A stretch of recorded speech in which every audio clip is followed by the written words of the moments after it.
வீட்டு வேலையும் ஒரு வேலையே. ஆனால் நாட்டின் தொழில் பற்றிய புள்ளி விவரங்களில் அது குறித்த எந்த பதிவும் இல்லை. மக்கள் நேரடியாகவும் ஒழுங்குமுறையிலும் ஒரு வருமானத்தை ஈட்டும் போது மாத்திரமே அவர்கள் தொழிற்படையின் உறுப்பினர்களாக அங்கீகரிக்கப்படுகின்றனர். குடும்பத்தில் உள்ள வேலைகளுள் அதிகளவான வேலைகளை செய்கின்ற பெண்கள் பல எதிர்மறையான விளைவுகளை சந்திக்கின்றனர். பெண்கள் மற்றும் ஊடக கூட்டமைப்பானது பெண்களின் உரிமைகள் மற்றும் பால்நிலை சமத்துவம் என்பன குறித்து பல தசாப்தங்களாக பணியாற்றியதன் ஊடாக இத்தகைய விளைவுகளை அங்கீகரித்து பெண்களின் உழைப்பு குடும்பத்திற்கும் தேசிய பொருளாதாரத்திற்கும் அவ்வுழைப்பினால் உள்ள மதிப்பு என்பனவற்றை முன்னிலைப்படுத்தி காண்பிக்கவும் இலங்கை தொழிற்படை பற்றிய கணக்கெடுப்புகளில் ஊதியமற்ற பராமரிப்பு பணிகளை உள்வாங்கவும் உறுதியான தரவுகளை முன்வைப்பதற்கு தீர்மானித்தது. நாம் இந்த ஆய்வுகளுக்காக நாட்டில் உள்ள 6 மாவட்டங்களுக்கு சென்றோம். இன்று நாம் நுவரெலியாவில் இருக்கின்றோம். எமது பயணத்தில் எம்முடன் கதைப்பதற்கென ஒரு நேரத்தை ஒதுக்கிய ஒருவரை இங்கு சந்திக்க உள்ளோம். இவர் 3 பிள்ளைகளின் தாய். இவரது இளைய மகளுக்கு தற்போதுதான் 1 வயது. திருச்செல்வி அதிகாலை சூரிய உதயத்திற்கு முன்னரே கண்விழித்து அன்றைய நாள் முழுவதும் ஓய்வின்றி வேலை செய்கின்றார். அவை அனைத்துமே அவளது குடும்பத்தை கவனித்தல் பற்றிய வேலைகளாகும். அது ஒரு பராமரிப்பு பணி. வீட்டில் அவள் அந்த பராமரிப்பு பணிக்காக எந்தவித ஊதியத்தையும் பெற்றுக்கொள்ளாத காரணத்தினால் அது ஊதியமற்ற பராமரிப்பு பணி என அழைக்கப்படுகின்றது. கஷ்டமான சூழ்நிலைகளிலும் கூட அந்த பணி எப்போதும் செய்யப்படுகிறது. அதனால் அந்த பணி சாதாரணமாக எடுத்துக்கொள்ளப்பட்டது. වැටු ප්‍රයිත සුරැකුම් කටයුතු කියන්නේ නිවසක කරන පවුලේ කරන ඒ කටයුතු සමාන විදිහට මේ එක හා සමානව කාන්තාවන් හා පිරිමින් අතර විදිලා යන්නේ නැහැ.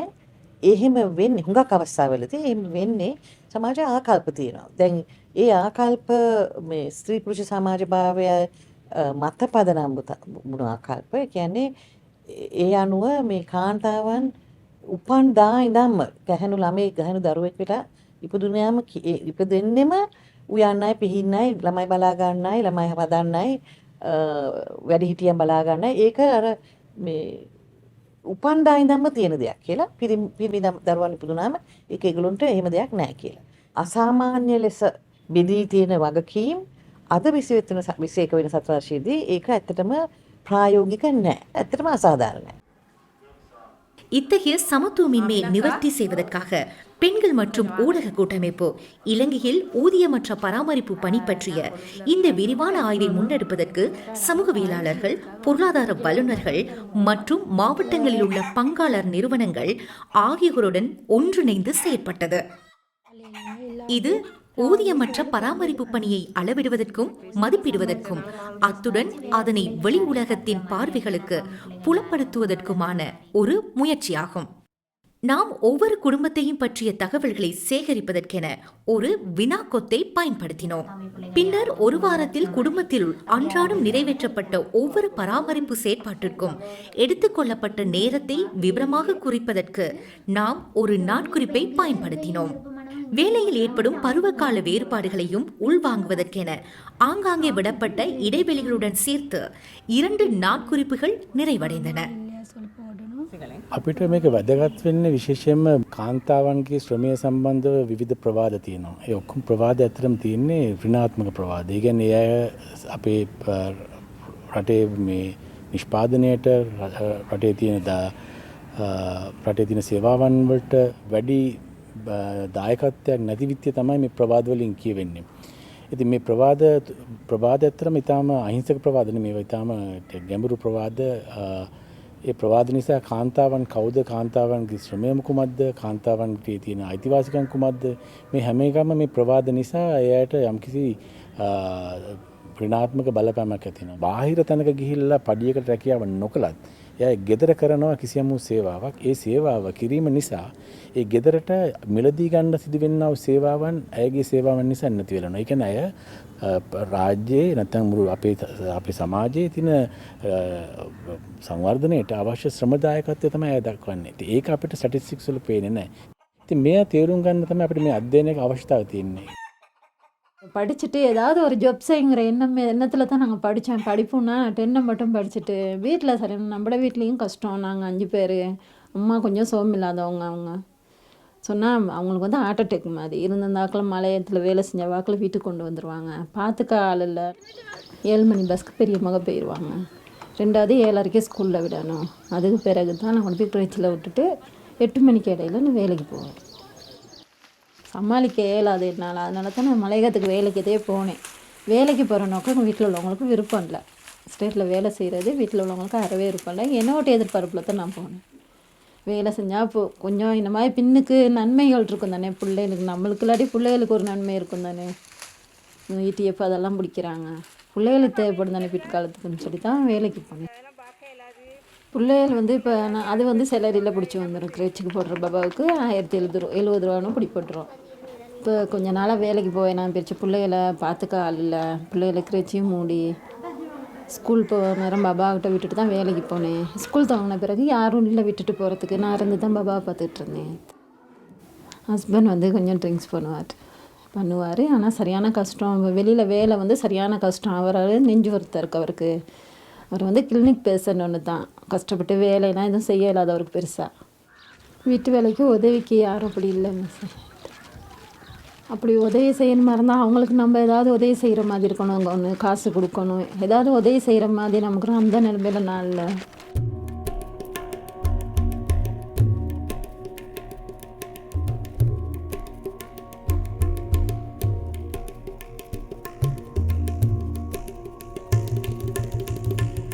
Care work is really important because it provides the foundation, the structure for which, quote unquote, productive work takes place. If you didn't have somebody that cooked your meals, that washed your clothes, that, looked after children and looked after the elderly and so on, much of public life couldn't function. So, care work really is sort of, people call it the reproductive sector. And it's really what reproduces life on a daily basis, as well as, of course, reproduces life, But there wouldn't be, if there's no care sector, if there's no unpaid sector, there's no possibility of a labor force as well. தெரிவு செய்யப்பட்ட 61 பேரின் ஆழமான நேர்காணலுடன் 840 வினாக்கொத்துக்களையும் நாட்குறிப்புகளையும் நாம் பின்தொடர்ந்து பார்த்தோம். சுஜானி தனது உயர்தர பரீட்சையில் சித்தி அடைந்த போது உயர்கல்வி கற்பதற்கான செலவில் திருமணம் செய்து கொள்ள தீர்மானித்தாள். அவள் இப்போது அதற்காக வருந்துகின்றாள். ஆனாலும் அவள் தனது கல்வியை ஓரளவுக்கு பயன்படுத்துகின்றாள். அவளது கிராமத்தின் சமுர்த்தி குழுவின் தலைவி என்ற வகையில் அவள் தனது சமூகத்திற்கும் உதவும் அதேவேளை தனக்கென ஒரு சிறிய தொகையையும் அதன் மூலம் வருமானமாக ஈட்டுகின்றாள். පොඩි කාලේ හොඳට ඉගෙනගෙන ටීචර් කෙනෙක් වෙන්න ආසාවක් තිබ්බේ. ඒ ඔක්කොම ඉතින් දැන් බොඳ වෙලා දැන් නෑ මුකුත්. පැය 24ම වැඩ තමයි අර උදේ නැගිටපෙලේ ඉඳන් ඉන්දට නිකන් ඉඳ ගන්නවත් වෙලාවක් නෑ නිදහසේ. මට හිතෙනවා සමහර වෙලාවට ගෙදර වැඩට අපිට ලැබෙන රෙස්පෙක්ට් එක මදිද කියලාත් හිතෙනවා. අපි තනියම මේව කරගෙන ඉද්දි උදව්වක් හම්බුණා නම් තව හොඳයි කියලා හැම වෙලාවෙම හිතෙනවා. අපේ එක්කෙනා මේ කැමති නෑ දූවිලි ගා ගන්න කුණු ගා ගන්න කැමති නෑ. ඉතින් තරහේ මං තනියෙන් අර වීවුර කරගගෙන ඇවිල්ලා ඇදලා දාගෙන ඒව කරගන්නේ ඔක්කොම. ඊට පස්සේ හැබැයි හවසට අයිස්ක්‍රීම් එකක් හරි ගෙනල්ලා දෙනවා. මගේ දුවට මම කියන්නේ මම වගේ ගෙදරකට කොටු වෙලා ඉන්නේ නැතුව ඉගෙනගෙන හොඳ රස්සාවක් කරලා සමාජයට ගිහිල්ලා ரெஸ்பெக்ட் එක හොඳ විදිහකට ජීවත් වෙන්න මේ. ஆமினா உம்மா மட்டக்களப்பில் வசிக்கின்றார். அவரது சமூகம் பல ஆண்டுகள் நீடித்த வன்முறைசார் இன மோதலில் இருந்து இன்னும் மீண்டு வருகிறது. மீன் விற்பனை செய்யும் தனது கணவனின் வருமானம் தன்னுடைய பிள்ளைகளுக்கு கல்வியை தொடர்வதற்கு போதாதுள்ளது என்பதை அவள் உணர்ந்த போது குடும்ப மரமுறிவைக்காக பெற்றுக்கொண்ட ஒரு காணி துண்டில் பயிர் செய்கை செய்வதற்கு தீர்மானித்தாள். அந்த காணிக்கு அவளது வீட்டிலிருந்து பேருந்தில் சுமார் 1 மணித்தியாலம் பயணிக்க வேண்டும். அது அவளது வேலை பளுவை அதிகரிப்பதற்காக காணப்பட்ட போதிலும் அவள் அதனை செய்தாள். யாருடைய உதவியும் இல்லாமல் அவள் அதனை செய்திருக்க வேண்டும். அதில் நான் வந்து காடு வெட்டி குடில் கட்டி வேலி கட்டி பயிர் செஞ்சு கொண்டிருக்கிறேன். நான் இதில் மரவள்ளி கொஞ்சம் போட்டேன். மரவள்ளி போட்டிருக்கேன், மற்ற கஜு கொஞ்சம் போட்டிருக்கேன், பைத்தை, வெண்டி, கத்தரி, கொச்சி, சோளம் கொஞ்சம், மற்ற அந்த அவரை வகைகள் ஒரு 5-6 தானியங்கள் அது போட்டிருக்கேன். நான் குடிக்கிற தண்ணி எடுத்தால் மற்ற பாவனைக்கு கொடுக்கறது கஷ்டமாக போயிட்டு எனக்கு. அதால் நானே மடு கொண்டு வெட்டி தண்ணி எடுத்தேன். மற்றது நான் 2 நாள் 3 நாளைக்கு போகக்குள்ளே காய்கறி கிடைக்கும். அந்த காய்கறிகளை பிச்சுட்டு போவேன். பிச்சுட்டு போனால் என் ஹஸ்பண்ட் மீன் வியாபாரம் பண்ணுறவர். அந்த மீன் வியாபாரம் பண்ணி லைனில் போய்த்துட்டேன். நான் இங்கேருந்து போகிறவங்களே அவர் போய்த்துட்டாருன்னு சொன்னால் நான் அந்த பக்கத்து கிராமத்துக்குள்ளே உள்ள மனுஷர்களுக்கு நான் கொடுப்பேன். One of the things I found really striking in the research, especially when we were asking women to describe their everyday, was that women of different ages also needed some time for leisure to relax. And unlike men, where it's publicly it's okay in the home that men can be in public space for their leisure or relaxing in a kind of everyday sense. It could be hanging out at the tea shop, it could be going to play football, it could be going to read the newspapers.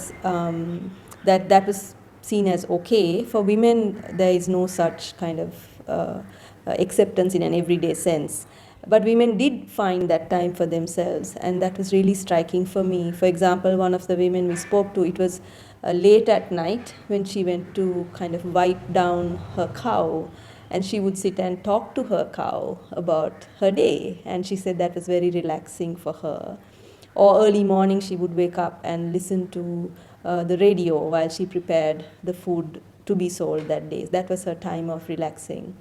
And another woman said she went for classes to Colombo. She has 2 kids. She does all the kind of caring work in her home. Then she gets on a bus in the night and she goes for classes on the weekend. And after her class at 5, she would go to the nearby beauty parlor and she would get a head massage, cut her hair, whatever. And that was her time for herself. But she has to leave her home and her community to another place, to Colombo, to be able to even have that space and not be questioned about it or not be judged for it. கடுமையான எலும்பு நோயினால் இயலாமைக்குள்ளாகிய மகனை பராமரித்து வரும் சந்தியாவால் மன அழுத்தத்தில் இருந்து தான் விடுபடுவதற்கான தேவை வலுவாக உணரப்பட்டது. ගෙදර වැඩම කරලා ළමයාගේ වැඩම කරලා පීඩනයට පත් වෙනකොට අපේ මනසට නිදහසක් වෙන්නේ. ඒකට තමයි මම මල් හදන්නේ. මල් හදලා මලක් අත ගාලා මලට සාත්තුවක් කරලා අමතර දෙයක් කරාම අර පොඩ්ඩක් අපේ පීඩනේ අඩු වෙලා යනවා. වීල් එකක් හයර් කරනවා අපි ඉස්කෝලේට. ඒකේ එනවා 6:00ට. ඉස්කෝලේ ඇරුණාට පස්සේ වීල් චෙයාර් එකේ ගේනවා ගේට් එක ගාවට. එතනින් එන වීල් එකක් නවත්තගෙන තමයි අපි ගෙදර එන්නේ. ඒ ගෙදර ඇවිල්ලා පුතාව නාවලා ඔක්කොම කරලා කැම ටික දීලා එතනින් එහාට එයාගේ පොත්වල වැඩ තියෙනවා. මම පාන්දර 4ට මෙහෙන් දරුවා වෙද මහත්තයා ගාවට ගෙනියන්නේ. ගෙනියලා එයාට බෙහෙත් අරගෙන ඒවා කරගෙන ආපහු දරුවා අරගෙන එන්නේ. ඒ ආපු දා ඉඳන් එයාගේ තියෙනවා ගොඩක් වැඩ කටයුතු කරන්න.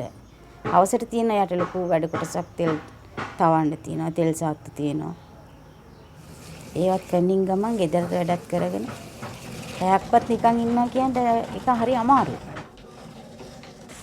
கட்டுநாயக்க சுற்றுப்புறத்தில் உள்ள தனது வீட்டுக்கு மலர் எங்களை வரவேற்ற போது அங்குள்ள அநேகமான வீடுகளின் கதவுகள் பாதுகாப்பான முறையில் பூட்டப்பட்டிருந்தமை கண்டு நாம் அதிர்ச்சி அடைந்தோம். லைன் வரிகளை முக்கியமாக ஆடை தொழிற்சாலை தொழிலாளர்கள், அதிலும் அதிகமானோர் பெண் தொழிலாளர்கள் வாடகைக்கு எடுத்திருந்தனர். அவர்கள் அந்த அறைகளை ஏனைய பெண்களுடன் அல்லது தனது வாழ்க்கை துணையுடனும் பிள்ளைகளுடனும் பகிர்ந்து கொண்டுள்ளனர். 5 ஆண்டுகளுக்கு முன்னர் மலர் மட்டக்களப்பிலிருந்து கட்டுநாயக்கவுக்கு வேலை தேடி நெடுந்தூரம் பயணித்திருந்தாள். அவள் தொழிலை பெற்றுக்கொண்ட ஆடை தொழிற்சாலை அவளது குழந்தை பராமரிப்பு தேவைகளை குறித்து பரிவு காட்டாததை கண்டு அவள் திகைப்புற்றாள். ஆனாலும் குடும்பத்திற்கு பணம் தேவைப்பட்ட காரணத்தினால் அவள் அந்த தொழிற்சாலையில் தொடர்ந்தும் பணியாற்றினாள். அவளது இளைய மகன் பிறந்தபோது அக்குழந்தையின் பராமரிப்பு விடயத்தில் உதவுவதற்கு அவளுக்கு யாருமே இருக்காத காரணத்தினால் தனது தொழிலை விட்டு விடுவதை தவிர அவளுக்கு வேறு தெரிவு இருக்கவில்லை. அவங்கள மாதிரி நம்ம தனியே இல்லையே அப்படியெல்லாம்னு நான் யோசிச்சிருப்பேன். நம்ம தனியாக இருந்தால் நம்மளும் போயிட்டு வரலாம் தானே, நினச்ச மாதிரி போகலாம், எல்லா இடத்துக்கும் வரலாம். சில பேர் தனியாக இருக்கிறாங்க. அவங்களுக்கு சுதந்திரமாய் வாழ்க்கை, இப்போ தனியாக போய் வரலாம், வேலை செய்யலாம். இப்போ நமக்கு அப்படி இல்லை மிஸ். இப்போ நம்ம கடைக்கு போகிறதா இருந்தாலும் பிள்ளைகளை கூட்டிக்கிட்டு போகணும். சில நேரம் எனக்கு வேலை கூட வந்தால் சில நேரம் ஏசுறதுன்னு தான் நான் சொல்லுவேன் எனக்கு ஹஸ்பண்டுக்கிட்ட. ஐயோ உங்களை மாதிரி நானும் வேலைக்கு போய் இரண்டாளவு லேசி, நானும் வேலைக்கு போய் சம்பளம் எடுத்துக்கொண்டு தரேன், நீங்கள் என்னையம்மா ஒரு நாள் நின்று பாருங்கள் இந்த வீட்டில் என்ன நடக்குதுண்டு அப்படியெல்லாம் சொல்லி சண்டை பிடிக்கிறது தான்.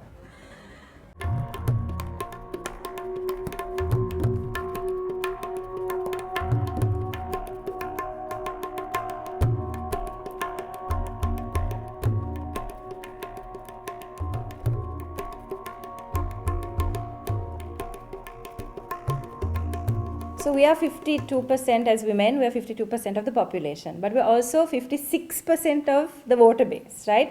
But how much of what happens in our lives or in terms of like care work or the things that women do is like the decisions that are made around these, around our lives, how much of that is being made by a very patriarchal system is something I think that we need to question. For women in politics, for instance, you still have to be the good politician, but you have to be, in order to be the good politician, as a woman, you have to be the good mother and the good wife. Whereas men aren't held to that same standard. Nobody comes in for a political meeting. No man goes into a political meeting and is asked, who is looking after your children today? But to every woman, we will ask, who is looking after your child today? Or how did you manage it? Or is your husband happy with your choice to be in politics? So whether it's kind of clothing we're talking about, travel, education, about health, access to health, all of these decisions are decisions that women need to be making for themselves, about themselves. But most often than not, they're made in the political space by predominantly men. ஆய்வு மற்றும் விழிப்புணர்வு உருவாக்கம் ஆகிய இரு விடயங்களையும் உள்ளடக்கிய இந்த நிகழ்ச்சி திட்டத்தை கோவிட்-19 பெருந்தொற்று பரவல் மற்றும் அதனை தொடர்ந்து வந்த முடக்கம் ஆகியவற்றிற்கு ஏற்ப மாற்றியமைக்க வேண்டியிருந்தது. அந்த காலப்பகுதி குடும்ப வன்முறைகள் பற்றிய செய்திகளுடன் சேர்த்து பெண்கள் மீதான வீட்டுப் பணிகள் பற்றிய அழுத்தமும் அதிகரித்த காலப்பகுதியாக காணப்பட்டது. மாவட்ட மட்டத்தில் உள்ள எமது ஆய்வு பங்காளர்களுடன் ஒன்றிணைந்து கோவிட் பெருந்தொற்று சூழலில் ஊதியமற்ற பராமரிப்பு பணியுடன் தொடர்புடைய குறிப்பாக சவால்கள் மற்றும் பிரச்சனைகள் பற்றிய சமூக ஊடக கலந்துரையாடல்களை நாம் நடத்தினோம். இணையவழி மூலமான அந்த கலந்துரையாடல்கள் கிராமப்புற பெருந்தோற்றம் மற்றும் போரினால் பாதிக்கப்பட்ட சமூகங்களில் உள்ளவர்களுடனும் ஆடை தொழிற்சாலையில் பணியாற்றும் தொழிலாளர்களுடனும் அத்துடன் மாற்றுத்திறனாளிகளுடனும் நடத்தப்பட்டன. குடும்பத்தினுள் ஊதியமற்ற பராமரிப்பு பணி பற்றிய ஓர் உரையாடலை தோற்றுவிக்கும் பொருட்டு சிறுவர்களுக்கான சித்திர போட்டி ஒன்றை நடத்துவது பற்றிய யோசனை ஒன்றையும் நாம் முன்வைத்தோம். அதன் காரணமாக ஊதியமற்ற பராமரிப்பு பணியின் முக்கியத்துவம் மற்றும் பெருமானம் பற்றிய சிறந்த புரிதலுக்கான வாய்ப்பொன்று அமைந்தது. ඊට කලින් අවුරුද්දේ තමයි අපේ අම්මා මේ පිච්චුනේ. පිච්චිලා ඉස්පිරිතාලේට අරන් යන්න උනා මට අපේ අම්මාව. ඊට පස්සේ දවසේ මට ඉස්කෝලේ යන්න ඕන වුණා. දැන් ඉස්කෝලේ යන්න බලද්දි මට දැන් වෙනදා තියෙන දැන් කෑම නැහැ. එතකොට අයන් කරපු යුනිෆෝම් එකවත් නැහැ. මොකක්වත් තිබ්බේ නැහැ ඒ අවස්ථාවේදී. මොකද අපේ අම්මනේ ඔක්කොම කරන්නේ. දැකලා පුරුදු වෙලාද හින්දා දන්නේ. සාමාන්‍යයෙන් දැක්කට අපි ඒක ගැන මොකක් හරි ඇක්ෂන් එකක්වත් මොකක්වත් ගන්නෑ. ඉතින් මට කියන්න තියෙන යාළුවන්ට ගැන දැනුවත් වෙන්න. එතකොට ඒගොල්ලන්ගේ යාළුවන්ට දැනුවත් කළා සාමාන්‍ය වෙනසක් ඇති කරන්න කියලා. சித்திர போட்டியை தொடர்ந்து அந்த சித்திரங்களை உள்ளடக்கிய கண்காட்சி ஒன்றும் நடத்தப்பட்டது. சித்திர போட்டிக்காக நாம் விண்ணப்பங்களை கோரியதும் அது பற்றிய மேலதிக தகவல்களுக்காக எமக்கு பல தொலைபேசி அழைப்புகள் வந்தன. அத்தகைய அழைப்புகளிடையே ஓர் ஆண் சித்திர ஆசிரியருடன் உரையாட கிடைத்தமை எமக்கு இன்னும் நினைவில் உள்ளது. அப்போது அவர் ஊதியமற்ற பராமரிப்பு பணி என்றால் என்ன என்பது பற்றி நன்கறிந்து கொள்ள விரும்பினார். ஏனெனில் அப்போதுதான் அது பற்றி அவரது மாணவர்களுக்கு விளக்கி கூற முடியும் என்றார். அவர்கள் சமர்ப்பித்த பல சித்திரங்களில் அந்த புரிதல் பிரதிபலித்துள்ளமையை உங்களால் காண முடியும். In 2017, the Department of Census and Statistics came out with the first ever time use survey. And this is really important for a lot of reasons. If that time use survey had not been done, I wouldn't have been able to tell you that 85% or more than 85% of the work, unpaid work, is done by females, because we didn't know. But while you're doing your main activity, so say your main activity is cooking, you might also be babysitting. You might be looking up, keeping an eye on your child. And I think time use analysts call this supervisory care. So there is a lot of supervisory care that is done. And the thing about supervisory care is that it restricts you from doing lots of other things. So it needs to be measured. So the Women and Media Collective did a time use survey where they attempted to capture better these simultaneous activities that people are involved in. So they asked the question in a different way.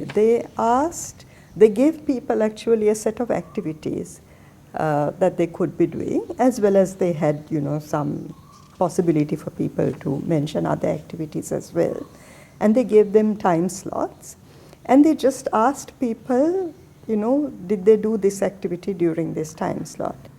So if I were to pick a single number for the value of the average unpaid work that's done by the average woman, it's about 1,000 rupees per day. And if we work this out as a percentage of per capita GDP, that's about 50% of GDP, of per capita GDP. There's actually 4 sectors or actors that are involved in the production of care. One is families, the other is community, third is markets, and the fourth is the state.